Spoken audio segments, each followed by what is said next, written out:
Hello, Sarah Monou avec vous du podcast Conscience et Transcendance. Aujourd'hui, on va parler astrologie. Donc, l'astrologie est un outil qui me passionne. Vraiment, je trouve que c'est en termes d'éclairage, en termes de prise de conscience, de ses conditionnements, de ses schémas, je trouve que c'est absolument extraordinaire. D'ailleurs, je proposerai très bientôt des lectures de thèmes astral canalisés. Et aujourd'hui, nous allons commencer avec... alors, je vais les faire dans le désordre parce que je me connecte à une énergie et du coup, il y a l'énergie qui me parvient et donc il y a plein de choses à dire sur cette énergie. Et donc, non, je ne commencerai pas par le bélier. Alors, peut-être que je mettrai le bélier en premier. Je ne sais pas encore comment je vais organiser tout ça. Mais alors, quand je me connecte à l'énergie du taureau, déjà, j'ai presque pas envie de faire cet épisode parce que ça me connecte à la procrastination. C'est une énergie qui est très dense. Il y a une espèce de densité. Alors, le taureau est un signe de terre, évidemment, hein, comme la Vierge et le Capricorne. Et l'axe opposé au taureau, c'est le Scorpion,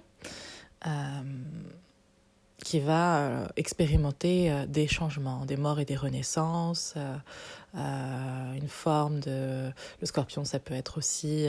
Je vous parle de l'opposé, comme ça vous permet de mieux comprendre l'opposé du taureau. Et donc, avec le Scorpion, on va être dans une profondeur des choses. On va vraiment entrer en profondeur, en connexion à soi, à l'autre.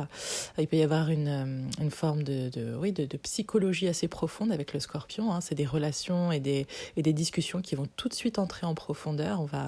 On va percer la carapace de l'autre et on va sonder quelque part. On va projeter l'autre, on va le sonder. Donc ça fait des très bons psychologues, par exemple, hein, les scorpions. Mais bon, c'est pas l'énergie du scorpion qu'on a aujourd'hui, mais le scorpion, c'est aussi les changements. C'est la mort, la renaissance, c'est le phénix qui renaît de ses cendres. Donc voilà, c'est pour vous donner un peu l'énergie opposée au taureau qui, lui, va être un peu plus... vous voyez, quand vous voyez un taureau dans la nature, c'est pas le plus vif des animaux. Il y a une forme de lenteur, il y a une forme oui, on peut aussi apprécier l'instant présent, on peut être aussi parfois dans une forme de procrastination, on peut être dans une forme d'hédonisme, de beauté, de lenteur. Alors il faut savoir que le taureau est régi par Vénus, hein. Le maître du taureau, c'est Vénus. Et donc il y a cet amour pour les belles choses, pour la bonne chair aussi, hein. Il y a vraiment ouais, je vois un peu, vous savez, comme un empereur un peu qui est voilà, qui est assez immobile, ou un sujet assez immobile et qui est nourri, qui est voilà, je vois vraiment ça. Et puis il y a un espace-temps qui est très lent. Quand je connecte à l'énergie du taureau, c'est l'espace-temps qui est très lent. Alors en fonction des placements de votre thème, hein, si vous avez un stellium en taureau, vous pouvez peut-être vous reconnaître, mais si vous avez juste une planète, voilà. En fonction de votre thème, ce sera à plus ou moins grande échelle. C'est pas parce que vous avez un soleil en taureau que vous allez être dans cette forme de... Quand je dis lenteur, c'est pas quelque chose de péjoratif, c'est vraiment, je prends le temps du temps en fait.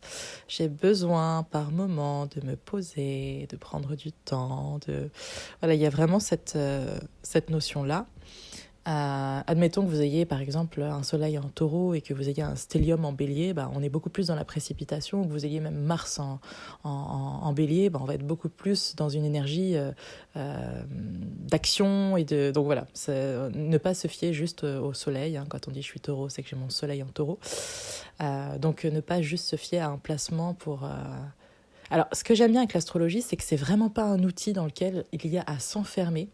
C'est plutôt un outil où on peut s'ouvrir à d'autres choses et comprendre des fonctionnements et mieux les accueillir, parce qu'on décide, hein, pour moi, on décide à quelle période de l'année on est, NAIT, et du coup, on va décider d'incarner en fait certaines énergies qui vont quelque part être facilitantes pour notre incarnation, pour cette incarnation dans cette vie-là.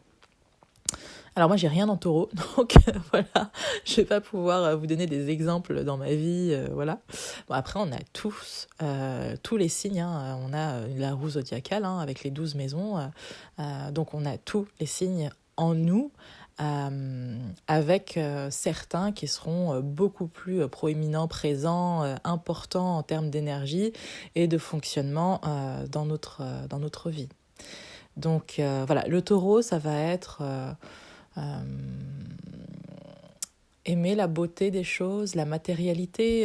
Par exemple, quelqu'un qui a beaucoup de placements en taureau, on peut vouloir accéder à une certaine richesse, à une certaine assise financière, à une certaine... Ouais, on vient expérimenter purement la matière. C'est pour ça que le problème, aujourd'hui, on a tendance à mettre la matière complètement de côté en se disant « mais non, mais c'est mal, seule la spiritualité compte ». Mais en fait, on est des arbres, quoi. Je veux dire, et si on ne s'ancre pas dans la matière profondément, notre partie céleste, celle qui, enfin, la cime de l'arbre qu'on est, ne va pas pouvoir s'élever dans les hauteurs, hein, dans les cimes célestes, et accéder à une forme de spiritualité qui est beaucoup plus...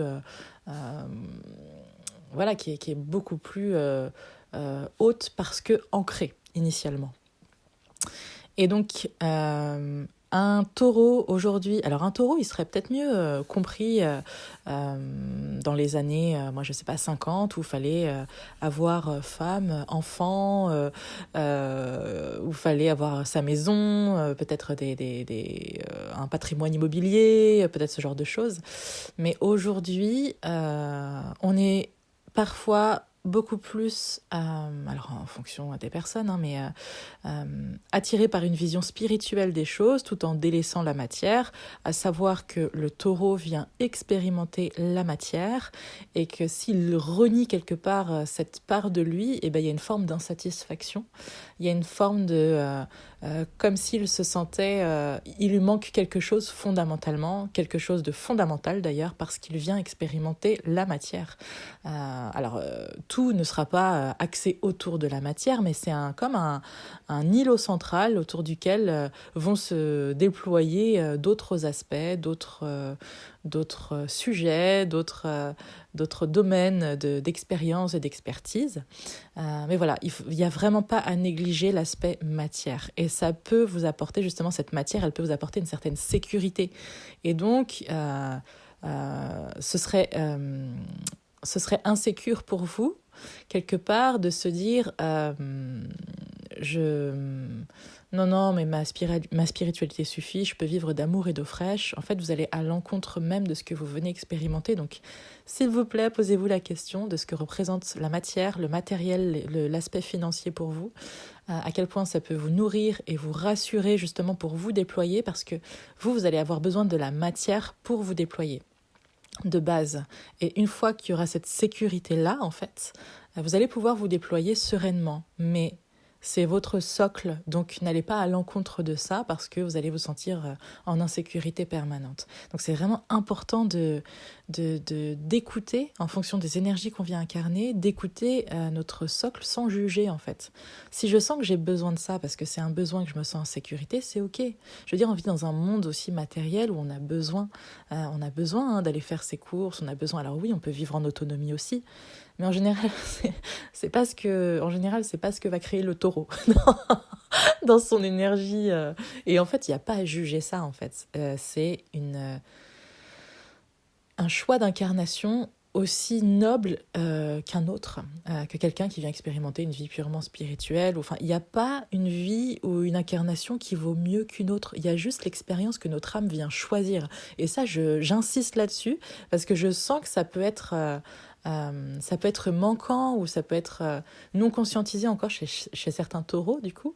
Et pour vous, c'est vraiment, vraiment important d'expérimenter la matière. Alors laissez-vous aller justement à cette matière. Laissez-vous vous sentir en sécurité aussi. Hein. Notamment si vous avez une lune en maison 2 ou une lune en taureau, vous allez avoir besoin de cette matière pour vous sentir en sécurité. Voilà, donc taureau, incarner sa matérialité. Alors c'est pas parce que vous êtes taureau que vous allez vouloir être riche ou que vous allez être riche, hein, ça n'a rien à voir avec ça, mais il y a quand même à connecter une certaine au monde de la matière. Voilà.